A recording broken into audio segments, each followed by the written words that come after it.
சங்கீதம் 149 அதிகாரம் 1 வசனம் முதல் 9 வசனம் வரை. அல்லேலுயா, கர்த்தருக்கு புதுப்பாட்டை பாடுங்கள். பரிசுத்தவான்களின் சபையிலே அவருடைய துதி விளங்குவதாக. இஸ்ரவேல் தன்னை உண்டாக்கினவரில் மகிழவும், சீயோன் குமாரர் தங்கள் ராஜாவில் களிகூறவும் கடவர்கள்.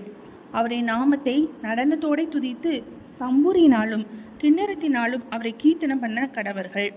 கர்த்தர் தம்முடைய ஜனத்தின் மேல் பிரியம் வைக்கிறார். சாந்த குணமுள்ளவர்களை இரட்சிப்பினால் அலங்கரிப்பார். பரிசுத்தவான்கள் மகிமையோடே கலிகூர்ந்து தங்கள் படுக்கைகளின் மேல் கெம்பீரிப்பார்கள். ஜாதிகளிடத்தில் பழி வாங்கவும் ஜனங்களை தண்டிக்கவும் அவர்களுடைய ராஜாக்களை சங்கிலிகளாலும் அவர்களுடைய மேன்மக்களை இருப்பு விலங்குகளாலும் கட்டவும் எழுதப்பட்ட நியாய தீர்ப்பை அவர்கள் பேரில் செலுத்தவும் அவர்கள் வாயில் கர்த்தரை உயர்த்தும் துதியும் அவர்கள் கையில் இருபுறமும் கருக்குள்ள பட்டயமும் இருக்கும்.